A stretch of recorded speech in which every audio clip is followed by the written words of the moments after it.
السلام علیکم ورحمۃ اللہ وبرکاتہ۔ عقائد کیسے بنتے ہیں؟ ہمارا آج کا موضوع ہے عقائد کیسے بنتے ہیں۔ اچھا، یہ بڑا اہم موضوع ہے اور میں چاہوں گا کہ اس پروگرام کو خاص طور پہ آپ اینڈ تک دیکھیں تاکہ جو سوالات آپ کے ذہن میں ہوتے ہیں وہ دور ہو جائیں، کیونکہ اکثر ہم جب پروگرام کرتے ہیں تو بہت سارے باتیں جنم لیتی ہیں۔ جس طرح اگر میں نے ایک جگہ کہہ دیا کہ یہ خلاف قرآن ہے اور کمنٹس کے اندر جو ہے لوگ ماننے کے لیے تیار نہیں ہوتے، کیونکہ پھر ان کو روایتیں مل جاتی ہیں کوئی نہ کوئی اور وہ تسلیم نہیں کرتے۔ حقیقت تو یہ ہے میرے بھائی کہ اللہ، اسلام کے ماننے والے مسلمان، ان کا ایک اللہ ہے، اسی اللہ کو سب مانتے ہیں اور اسی قرآن کو سب مانتے ہیں اور اسی نبی کو سب مانتے ہیں، اور اس کے باوجود بھی اتنا اختلاف ہے کہ بہت سارے نظریات بن چکے ہیں۔ اس کی وجہ کیا ہے؟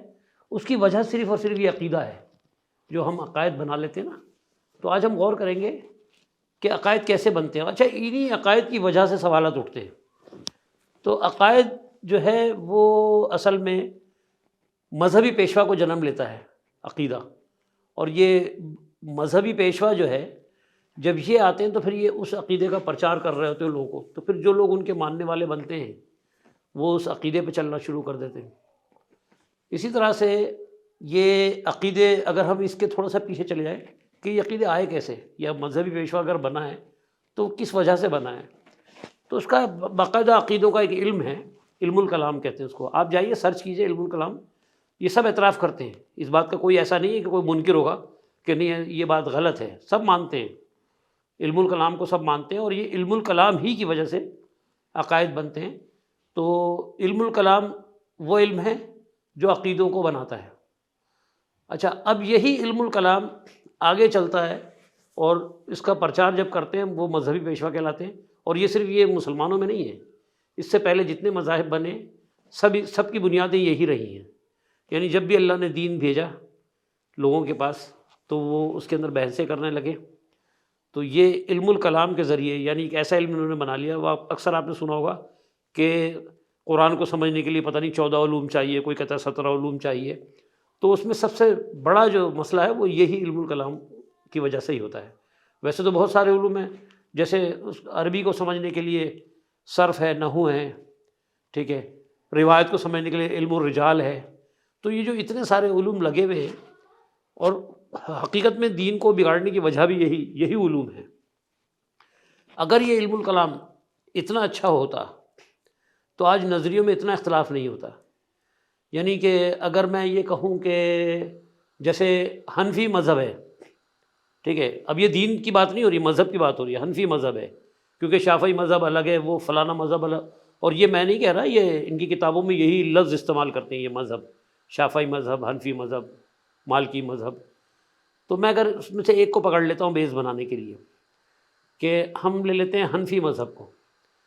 اب حنفی مذہب کے اندر جب عقیدے بنے تو اس کے اندر حنفی عقیدہ بن گیا۔ اب یہ حنفی عقیدہ چلتے چلتے چلتے ایک وقت آیا کہ اس میں بھی پھر مزید عقیدے بنے، تو اس کے اندر پھر عقیدہ بن گیا دیوبند، اور ایک عقیدہ بن گیا بریلوی۔ اب یہ دیوبند اور بریلوی جو عقیدہ بنا، ان کے اندر پھر آپس میں یہ تضاد ہوتا رہا، پھر یہ آپس میں ڈسکشن کرتے رہے کہ نہیں یہ چیز یوں نہیں ہے، یہ چیز یوں ہے۔ تو پتہ چلا کہ وہ دیوبند اور بریلوی یہ آپس میں دو گروپ بن گئے، اور پھر انہوں نے اس کا حل جو ہے وہ نکالنے کی کوشش جب یہ کرتے ہیں کہ یعنی اپنے عقیدے کو، یعنی سامنے والے کو باطل عقیدہ ثابت کرنے کی کوشش کرتے ہیں اور اپنے آپ کو بتانا چاہتے ہیں کہ ہم صحیح عقیدے پہ ہم ہیں، تو پھر اس پہ تکرار ہوتی ہے، جس کو ہم کہتے ہیں مناظرہ۔ پھر مناظرے وجود میں آتے ہیں، اور اس کے بعد اس مناظرے میں حل کوئی نہیں نکلتا، آج تک کوئی حل نہیں نکلا۔ کبھی آپ نے سنا ہے کہ وہ فلانا عقیدے والا اور فلانا عقیدے والے اب وہ ایک ہو گئے کیونکہ ان کو ایک حل مل گیا ہے؟ تو حل ان کو کبھی بھی نہیں ملے گا۔ ہاں، البتہ اس کا رزلٹ کیا آتا ہے کہ اس بحث کے اندر یا اس مناظرے کو دیکھ کے نئے عقیدے جنم لیتے، اور ایسا ہوتا رہا۔ جیسے حنفی مذہب تھا، اس سے پھر دو مذہب بنے، بریلوی مذہب بن گیا، اور اب یہ مذہب نہیں کہتے، اب یہ کہتے ہیں مسلک اس کو، یعنی حنفیوں کے دو مسلک بن گئے۔ اب وہ مسلک کہہ لیں یا مذہب کہہ لیں، دین نہیں رہا بار۔ تو وہ کیا ہوا جی، دو بن گئے۔ اب وہ دو میں جب تکرار ہوئی مناظرے کے اندر، دیوبندی اور بریلوی میں، تو اس کے اندر بھی بیچ کی راہیں نکالی کچھ لوگوں نے، پھر ان کے بھی عقائد بنے. جس طرح دیوبندیوں کے اندر توحید و سنت کے نام سے ایک ہے جو عقائد کے معاملے میں بڑے سخت ہوتے ہیں، اور اس کے اپوزٹ دوسرا عقیدہ جو کہتے ہیں کہ درمیان کا راستہ نکالنا، ایک وہ بھی عقیدہ ہے. یہ دونوں دیوبندیوں کے ہی ہیں. ان کے جیسے میں کہہ دوں کہ تبلیغی جماعت بنی ہوئی ہے. اب وہ تبلیغی جماعت والے جو ہیں ان کا نظریے میں لچک ہے، اور وہ توحید و سنت والے وہ سخت ہیں، وہ ان کو نہیں مانتے اور یہ ان کو نہیں مانتے. تو اسی طرح سے بریلویوں کے اندر آ جائے تو اس میں بھی ایک تبلیغی جماعت بن گئی ہے جو فیضان مدینہ کے نام سے کام کر رہے ہیں، الیاس قادری صاحب کی. اچھا، دوسری طرف ان میں بھی ایک نظریہ الگ ہے. طاہر القادری صاحب وہ منہاج القرآن پہ کام کرتے ہیں. یہ اپنی انہوں نے بھی اپنی کتاب نکالی ہوئی ہے، اس کا پرچار کر رہے ہوتے ہیں، اور دوسری طرف وہ منہاج القرآن کا پرچار کر رہے ہوتے ہیں. جس طرح دیوبندیوں کے اندر ہے فضائل عمل کا پرچار ہو رہا ہوتا ہے ایک طرف، اور دوسری جماعت کہتی ہے نہیں جی قرآن کا پرچار ہونا چاہیے، یا بعض کہتے ہیں کہ قرآن اور حدیث کا پرچار ہونا چاہیے. تو یہ مختلف عقیدے جنم لیتے رہے، اور یہ سلسلہ چلتا رہے گا، یہ کبھی ختم نہیں ہوگا بلکہ یہ چلتا رہے گا، مزید فساد پیدا ہوگا.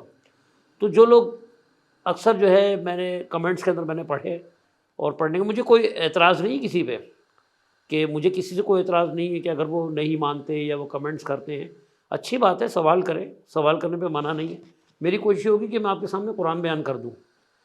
اب کچھ لوگوں نے کہا کہ نہیں جی آپ ہم سے اگر رابطہ کریں تو ہم آپ کو کسی بڑے عالم سے ملائیں گے. اب جہاں تک بڑے عالم کا، میں بھی علماؤں سے ملتا رہا ہوں، ایسی بات نہیں ہے کہ میں نے کسی عالم سے کبھی کوئی بات نہیں کی ہوگی، یا یہ جو باتیں میں کہتا ہوں یہ میں صرف لوگوں سے بات کر رہا ہوں یا کسی عالم سے بات نہیں کی ہوگی میں نے کبھی. عالموں سے بھی میری بات ہوئی ہے اس ٹاپک پہ، جو میرے ٹاپکس ہیں ان پہ میں نے علماؤں سے بھی بات کی ہے. اور صرف میرا ایک ہی کہنا ہوتا ہے کہ وہ روایتیں جو خلاف قرآن ہوں اس کو نہیں مانوں گا.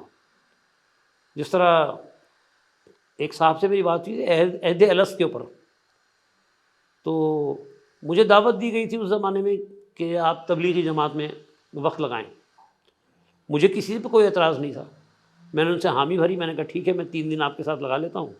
میں 3 دن کے لیے گیا، وہاں عہد الست کا معاملہ نکلا، انہوں نے بیان کیا عہد الست کے اوپر.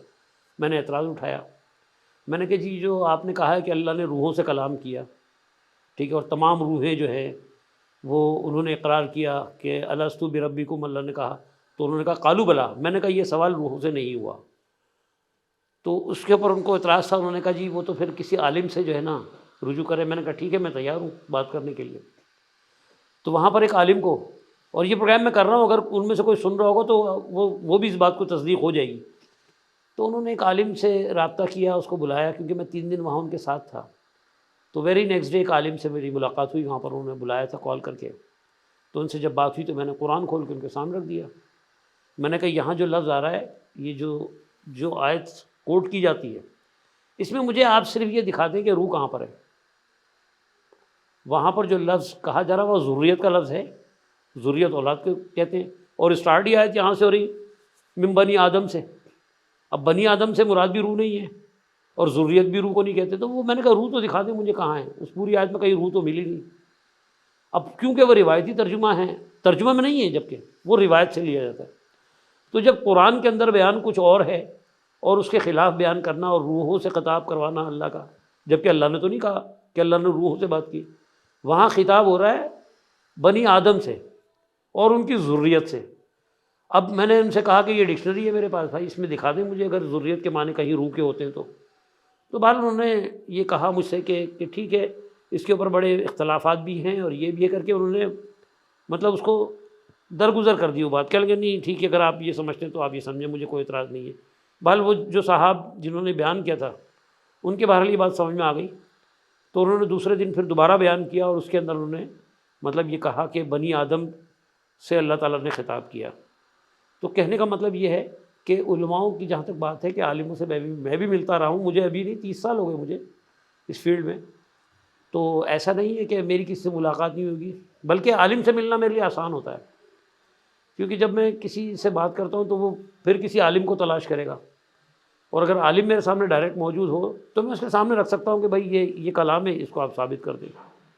اور ایسا نہیں ہے، میں آپ کو ایک ابھی ریسنٹلی میرے خیال 3 یا 4 سال پہلے ایک مناظرہ ہوا تھا یہ میں آپ کو مثال کے طور پہ بتا رہا ہوں محمد شیخ کا، میں صرف اس لیے بتا رہا ہوں تاکہ آپ دیکھیں مناظر، آپ کو خود اندازہ ہو جائے گا. جو آپ عالم کی بات کر رہے ہیں، تو ہر بندہ جو عالم کا سے ملنے کا مشورہ دیتا ہے تو ظاہر ہے وہ کسی نہ کسی مسلک سے اس کا تعلق ہوتا ہے، اور اس کی خواہش ہوتی ہے کہ ہمارے مسلک کے عالم سے آپ مل لو.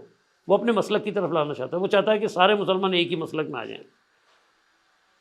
اب اسی طرح سے اس مناظرے کے اندر مفتی عبد الباقی صاحب تھے، جنہوں نے کہا تھا مفتی تقی عثمانی صاحب کے ساتھ بھی انہوں نے کام کیا، ان کے اپنا مدرسہ بھی ہے، اور انہوں نے اسلامک ہسٹری میں پی ایچ ڈی بھی کیا ہوا. انہوں نے اپنا جو تعارف کرایا بڑا لمبا چوڑا تعارف کرایا. اور محمد شیخ جو کہ ایک اسکالر تھے، وہ ان کو ثابت نہیں کر سکے. 4 گھنٹے، وہ 3.5 گھنٹے شاید وہ مناظرہ چلا، اور اس مناظرے کا حل ہی نہیں نکلا، بلکہ اینڈ یہ نکلا کہ وہ قرآن میں دکھا بھی نہیں سکے. اگر انہوں نے کہا ٹھیک ہے آپ قرآن سے ثابت کر دیں مجھے، کہ میں یہ نہیں کہہ رہا کہ محمد شیخ نے کوئی بہت ہائی فائی کام کیا یا وہ بالکل صحیح کہہ رہے تھے، میں تو یہ بات ہی نہیں کر رہا کہ وہ صحیح کہہ رہے تھے یا غلط کہہ رہے تھے، مگر وہ کہتے تھے قرآن سے آیت دکھائیں، تو ان کے آیت نہیں، وہ بس ایک ہی جملہ کہتے رہے کہ مفسرین نے یہ کہا ہے. تو اگر مسئلہ یہ ہے کہ اگر ہم آپ سے بات کرتے ہیں تو آپ کہتے ہیں عالم کے پاس جاؤ، اور اگر عالم سے بات کرو اور وہ اس کو عالم کو وہ جواب نہیں ملتا، اس کے سامنے جب قرآن رکھا جاتا ہے تو کہتے ہیں جی یہ تو مفسرین نے کہا ہے. تو یعنی عالم کس کو مانتا ہے؟ وہ اپنے مفسرین کو مانتا ہے، یا بلکہ عالم مانتا ہے اکابرین کو، اکابرین مانتے ہیں مفسرین کو. تو یہ پورا ایک سلسلہ چلتا آ رہا ہے، اور یہ جب تک یہ ختم نہیں ہوگا جب تک ہم قرآن سے نہیں جڑیں گے. تو میری کوشش ہوگی، بلکہ میں نے سوچا ہوا ہے کہ انشاءاللہ ایک پروگرام کریں گے کوسچن آنسر کا. تو جو میں نے موضوع کیے تھے جن پہ لوگوں کو اعتراض بھی رہا، کچھ نے مانا کچھ نے نہیں مانا. اب ماننے والے وہ ہوتے ہیں جن کو قرآن سے لگاؤ ہوتا ہے، یا وہ سمجھتے ہیں کہ ہاں قرآن اگر کہہ رہا ہے تو بس ہمارے لیے کافی ہے، وہ مان لیتے ہیں. اور وہ لوگ جو اپنے مذہبی پیشواؤں کے پیروکار ہوتے ہیں اور ان کے بغیر وہ قدم نہیں اٹھانا چاہتے، ان کے لیے ذرا مشکل ہوتی ہے. تو ان کے لیے جو مشکل ہوتی ہے تو وہ چاہتے ہیں کہ یہ کسی طریقے سے آیت بدل جائے اور یہ آیت ویسے بن جائے جیسے ان کے مذہبی پیشوا کہہ رہے ہیں. اب وہ اس کے لیے وہ خود سے اپنا گمان بھی پیش کرتے ہیں کہ نہیں اس کے معنی تو کئی ہوتے ہیں. تو بھائی ڈکشنری ہے، اٹھائیں ڈکشنری دیکھیں، ترجمہ آپ کے گھر میں قرآن موجود ہے، اگر ترجمہ والا تو اٹھائیں دیکھیں. یہ ترجمے بھی انہوں نے کیے ہیں، جن کو اگر آپ کہہ رہے ہیں نا کہ ان سے ملے، تو ان کے مفسرین نے یا ان کے بڑے بڑے اکابرین نے، ان کے بڑے بڑے علماؤں نے یہ ترجمے کیے ہیں. اور اس ترجمے ہی سے ہم آپ کو بتا رہے ہیں، ہم کو اپنی طرف سے تو نہیں بتا رہے کہ اس کے معنی یہ نہیں لیے جائیں گے بلکہ یہ لیے جائیں گے.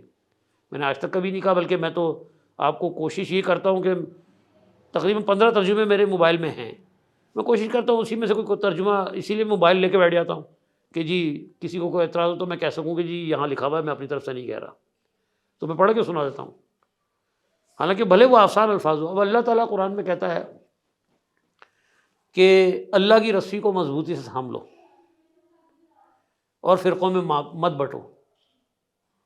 اب یہ جو قرآن کا ترجمہ یہ ہم نے نہیں کیا، یہ علماؤں نے کیا ہے.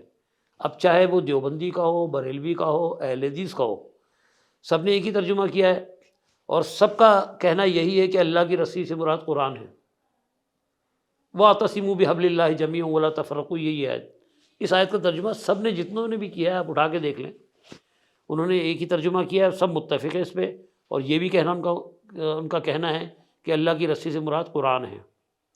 اور اس کے اوپر بھلے وہ روایت لاتے ہوں، کہتے ہیں قرآن ہے، اور تو اس کا مطلب ہے ہم متفق صرف قرآن پہ ہو سکتے ہیں.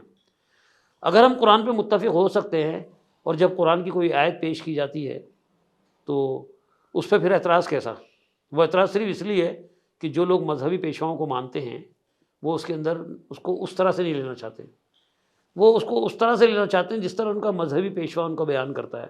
تو میرے مختلف موضوعات آپ کو ملتے رہتے ہیں جو کہ میں اکثر قرآن سے ہی دیتا ہوں. اب وہ خلاف، میرا مقصد بھی یہی ہوتا ہے کہ یہ خلاف قرآن یہ عقیدے جا رہے ہیں تو ان کا پرچار کیا جائے، ان کو کھولا جائے تاکہ لوگ خود قرآن سے دیکھیں، بجائے یہ کہ اپنے مذہبی پیشواؤں کے پیچھے بھاگیں اور مزید فرقوں میں بٹیں. اور اس سے بہتر ہے کہ اللہ کی رسی کو پکڑ لیں. جب اللہ کی، دیکھیں کوئی بھی عالم یا کوئی بھی مذہبی پیشوا وہ آپ کو بچانے نہیں آئے گا، نہ ہی آپ پابند ہیں کہ آپ اپنا جو بھی اعمال ہے اس کے سامنے پیش کریں، نہ ہی وہ آپ کے اعمال کے اوپر سزا اور جزا کا حقدار ہے. سزا اور جزا صرف اللہ کے ہاتھ میں ہے، اور کلام بھی اللہ کا ہے، پرچار بھی اللہ کے کلام کا ہمیں کرنا ہے۔ اگر میں ابھی بھی یہی کہہ رہا ہوں کہ اگر کسی کو ماننا ہے تو یہ بات مان لیں کہ قرآن کی طرف آئیں، اور اگر کوئی نہیں ماننا چاہتا تو کوئی زور نہیں ہے اس کے اوپر، مطلب وہ چاہے تو بہرحال وہ آپ کے کمنٹ جہاں تک ہے اس کا جواب تو میں دے دوں گا، لیکن میں بھائی پھر یہی کہوں گا میں کسی روایت سے نہیں دوں گا، میں آپ کو قرآن کی آیت سناؤں گا۔ ہاں اس دفعہ میری کوشش یہ ہوگی کہ اگر میں آپ کو آیت سناؤں تو ایک ایک لفظ کے معنوں کے ساتھ چلوں، تاکہ یہ چیز اور کلیئر ہو جائے۔ جس طرح ابھی کمنٹس میں میرے پاس کچھ آئے تھے، جس طرح میں نے لونڈی سے مباشرت کے اوپر کہا تھا کہ جائز نہیں ہے قرآن کے حساب سے، باقاعدہ نکاح ہے۔ اب علماء اگر یہ کہہ رہے ہیں کہ بغیر نکاح کے جائز ہے تو قرآن نے کہیں نہیں بتایا، بلکہ قرآن نے تو بتایا کہ ان کو حصار نکاح میں باندھو۔ وہ آیت انشاءاللہ جب میں آپ کو سناؤں گا تو ایک ایک لفظ سے سنا دوں گا۔ اب اگر کسی کا دل چاہے تو وہ اس کو مان لے، اور کسی کا دل نہیں چاہتا تو پھر وہ ٹھیک ہے، وہ جو اس کے عالم نے جو اس کو کہا ہے کہ بغیر نکاح کے جائز ہے وہ مانتا رہے، مجھے کوئی اعتراض نہیں ہے، کیونکہ اس کا جواب دہ میں نہیں ہوں، میں صرف اپنی بات کا جواب دے ہوں۔ ہاں یہ خواہش ضرور رکھتا ہوں کہ قرآن کا پرچار ہو اور اللہ کے کلام کو زیادہ سے زیادہ مسلمانوں میں عام کیا جائے، اور وہ اس طرف آئیں کہ اس پہ غور کریں۔ بہرحال اپنا خیال رکھیں، اللہ حافظ، السلام علیکم۔